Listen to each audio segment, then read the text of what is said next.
the Polgar Chess University. In this lesson, our topic will be strategy, and specifically the isolated pawn. A very important topic that happens in many games and out of many different openings, from the Sicilian to the Nimzo-Indian, or the Caro-Kann, or the French. It happens in many more openings. So therefore, it's really important to understand the ins and outs of the positions with isolated pawns. Let's get to the first example we'll see in this lesson. Here we are. This is a famous game that was played many years ago by former world champion Mikhail Botvinnik against Zagoryansky. Well, we see the isolated pawn right here on d5, which generally is considered a weakness. The more pieces that are on the board, in other words, if black would still have his dark squared bishop as well as second knight, and of course white as well, black would have a lot better situation, more compensation for the weakness of the isolated pawn. The less pieces that are on the board, like for example if there would be no bishops or no knights, the pawn becomes even weaker. So let's see how the game develops and how white can create pressure on that pawn, which in turn will force black to be on the defensive. However, as we shall see, as so often, to have one weakness is not sufficient to lose the game. Therefore, the other side will need to create additional targets, and Botvinnik did an excellent job in doing just that. Well, the first move that Botvinnik played in this position was to play rook to d2, with the idea, obviously, to then double up the rooks on the d file, targeting the d5 pawn. Instead of that move, modern players may consider here to first play a3, with then the idea to play b4, which on one hand would move those queenside pawns away from light squares, which of course potentially could be targeted by black's light squared bishop, and also white, by playing a3 and then b4, will have the potential to then play b5 and chase away the black knight, which at times could be a good idea. Also, additionally, after b4, white may have the option to then play rook c1 and rook c5, targeting the d5 pawn from another angle. So in other words, it's a more flexible plan, keeping options open. But let's continue with a more straightforward plan, rook d2, which Botvinnik played. Black immediately got to it and to prepare for defense, also doubling up his rooks along the d file. White played rook a to d1 and the black rook f to d8. So far so good. White is attacking the pawn twice, while black is actually protecting it already 4 times. So for now, black seems to be fine. Another very important element also, that right now the black rook on d7 is sufficiently protected, not only by the rook on d8, but also by the bishop on e6. This is especially important for cases when white would like to play e4, trying to use the pin. But here, black can safely just capture that e4 pawn, as we said, the rook on d7 is sufficiently protected.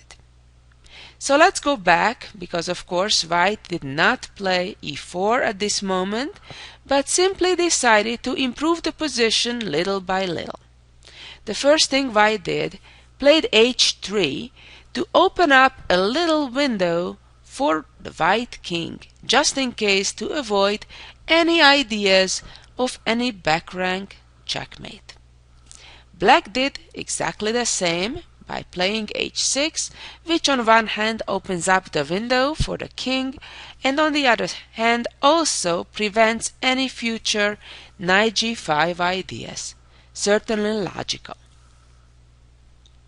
And now white continued with knight e5, trying to trade the knights, and of course also clearing up the f3 square for white's bishop. Black traded the knights, and of course the queen recaptured. So things are improving for white. Now, in addition to the two rooks, the queen is also targeting that d5 pawn. And the white bishop is ready to go to be the fourth attacker on the d5 pawn. Black played queen c5 and white bishop f3. So now finally it is 4-4, 4 attackers versus 4 defenders. But the question is how to create more pressure on that pawn. Right now, playing bishop g4 wouldn't have led too far. If bishop g4, black could simply protect, and then after trade, black would just get more solid defense on the d5 pawn. So let's go back to the game and continue with bishop f3, which was the move played in the game. And now remember, the black queen is on an unprotected square, and therefore white playing e4 and therewith adding a fifth attacker on the d5 pawn is a real threat. And that is exactly the reason why black responded right now with b6, protecting the queen. So now if white would continue with e4, black would just capture it because the queen is safe. So now let's move on and see how the game continued. White made a temporary retreat with queen b2, which didn't lead anywhere, so therefore after black moved the rook away, the queen went right back to e5. It has been quite customary in the past century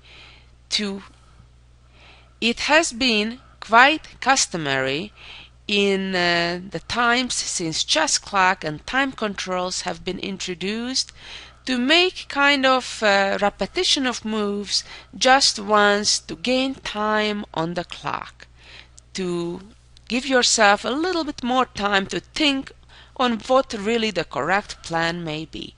And this is one of those situations when white just kind of went back and forth without making any progress for the last two moves. But now white was ready with the next plan. And the next move was to play rook d4, making sure that d5 pawn is completely blocked, is not going anywhere. Moreover, after any potential e4 push, black will not be able to push through his own pawn to d4. So that's why this blockading move is certainly an excellent one. And black played a5, kind of waiting to see what white wants to do. And now white did something somewhat surprising, in that it's a move that we normally say not a good idea. That is, to move a pawn, a g or h pawn, 2 squares up in front of your castled king. However, this is an exception because it's quite clear that none of the black pieces can really get to the white king, so therefore it is quite safe to do so. Came g4 with the idea to then open up the g file and then move the white king to the corner and get the rook to g1 and create an attack, as we shall see in the actual game. Black continued with queen c6, kind of waiting again, and here white could have played a bit slower, perhaps h4 right now, or even considering king h1. But Botvinnik instead sacrificed a pawn immediately by playing g5. The sacrifice is the pawn on h3. Even though white could win the pawn back right away with rook d5, but then black would kind of get off the hook because would get opportunities to trade queens after queen e6. On the other hand, the better way to go here is to go for the attack and bring the rook to h4 right away, attacking the bishop. And if now black would choose to protect the bishop with queen e6, which at the same time would offer the exchange of queens, then a very sleek move, queen h2, attacking the bishop a second time and then winning the pawn back this way. And white has still a strong attack. Let's go back to the game. After g5, black actually traded on g5 right away, and the queen captured back. Now the plan is quite clear. White wants to move the king out of the way and then play rook g1. Black continued with f6, queen g6, chasing the queen a second time, bishop f7, and queen retreated. The sad part for black is that still there is no real counterplay. Came f5, and now queen g5, back again. Queen protected the pawn, and here we go, king h1. Queen e5, getting ready to protect the g7 pawn, rook g1, rook f8, and queen h6. Of course, this move is possible because of the pin, and it prepares a mating attack with rook h4. Black is pretty helpless against it. Continued with rook b8, rook h4, king f8, check, bishop blocked, and now rook f4. Now, in addition to the weakness on g7, white is targeting the f5 weakness as well. Came rook bb7, rook g5, and a second attack on the pawn, rook f7, and finally a third attacker on the f5 pawn, and black is pretty helpless against it. Few more moves in the game, queen a1 check, king g2, and the rest, of course, is simple. Black played g6, which doesn't help. Queen took, bishop h7, check, rook blocked, and after queen d8, black resigned. A very nice strategical game by Botvinnik. And now let's move on and see a second game that has been played between two other former world champions, Anatoly Karpov with white and Boris Spassky with black. And they had this position reached after only 25 moves. Let's see how this game continued. Karpov, true to his own nature, started the same plan but in a slower pace. Let's see how things developed. Also, remember the difference that in this case there are still dark squared bishops on the board as well. While white has already lined up all the pieces, the queen, two rooks, and bishop against black's weakness, so did black. In a similar way as we saw in the Botvinnik game, black is defending the pawn. So let's see how this game continued. Karpov played g3, opening again a little window, bishop f8, kind of waiting, bishop g2, bishop e7. See, that's what I mean when Karpov taking it at slower pace. However, the beauty is, at least from white's perspective, that black doesn't have any active plan, so therefore white can take his time. And now came queen h5. A tricky move, similarly as what we saw in the Botvinnik game, when the black queen now is on an unprotected square on b5, white now creates the threat to use the pin and attack the d5 pawn a fifth time. And that is why black now played a6, protecting the queen, so e4 could be captured. And now Karpov made a few more prophylactic moves: h3, queen c6, and king h2.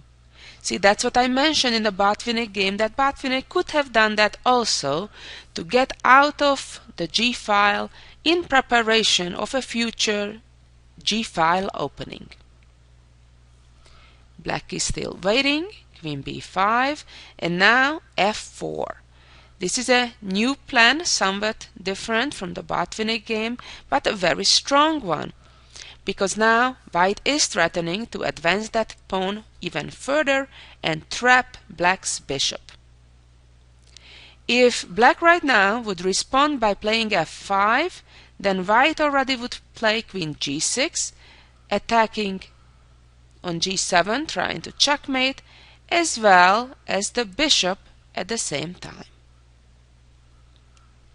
Therefore, black instead continued with f6 only, and now, after white provoked the weakness, the queen was ready to go back home to pressure the d5 pawn from behind. Black is still waiting, and white was ready to play g4. See, white is ready, and I suppose would play soon bishop f3, and with the ideas of rook g2 and then h4 and then g5, preparing slowly but surely the plan. Here black decided to be proactive and played g5 himself, trying to close down the king side. But now white just made another preventive move, getting out of the dark diagonal just in case the black bishop would appear on d6. Came a5, and now the problem is that after f5, bishop f7, white is ready to use the pin, namely by playing e4, as now white has a threefold pressure on the d-file, so therefore if pawn would capture, of course, would be a blunder, black would lose a rook, and that's certainly not something black would want to do. So therefore, after e4, black settled on giving up his pawn, played king g7, and here comes the pawn. Free pawn, queen c7, rook e2, b5, and now yet another little cute combination, taking on e7 and following it up with a fork. Queen c4, and now not taking the rook immediately, but a very fine intermediate move, because if pawn would take rook on e7, then the black rook could take the white rook, and black would be actually ahead. And perhaps that's the move that black overlooked that's coming now, deflecting the black queen. Very fine move, chasing it away. And now if the queen retreats, then already indeed pawn takes rook, and otherwise of course the queen is in trouble. And if right now queen takes b3, then white would trade queens and then take the rook, and now the problem is that the black bishop no longer controls the promotion square on e8, so when rook takes rook, then the white pawn is ready to promote. And let's see one more thing, going back just a few moves. If in this position black would play queen d7, Then the problem is that after pawn takes rook and queen takes, the white pawn captures the black rook, promotes, and the two queens now protect each other. What a beautiful game by Karpov, and winning against no other than the legendary Boris Spassky.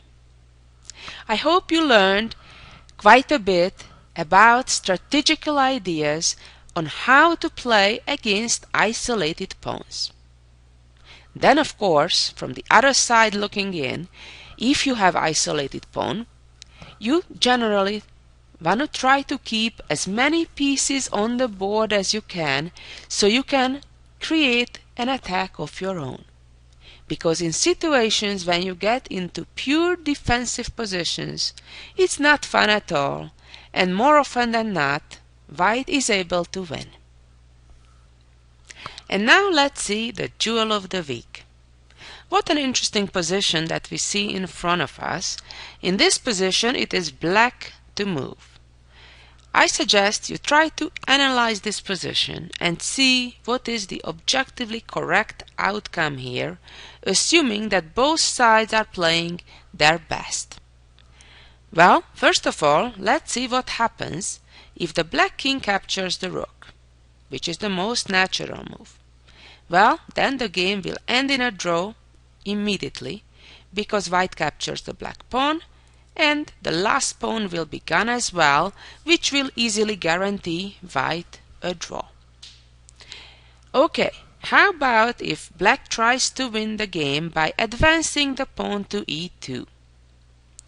Then the problem is that while the white king cannot catch that passed pawn, the rook can, and comes rook e6. And again, there is no way to promote that pawn. The trickiest move of them all is to play bishop h4 check right now. Now, if the king would move to f3, then the pawn could capture on f2, threatening to promote, and after king e2, black would just capture the rook and indeed would be in an excellent shape, winning the game. So, after bishop h4, the question is, how can white save the game?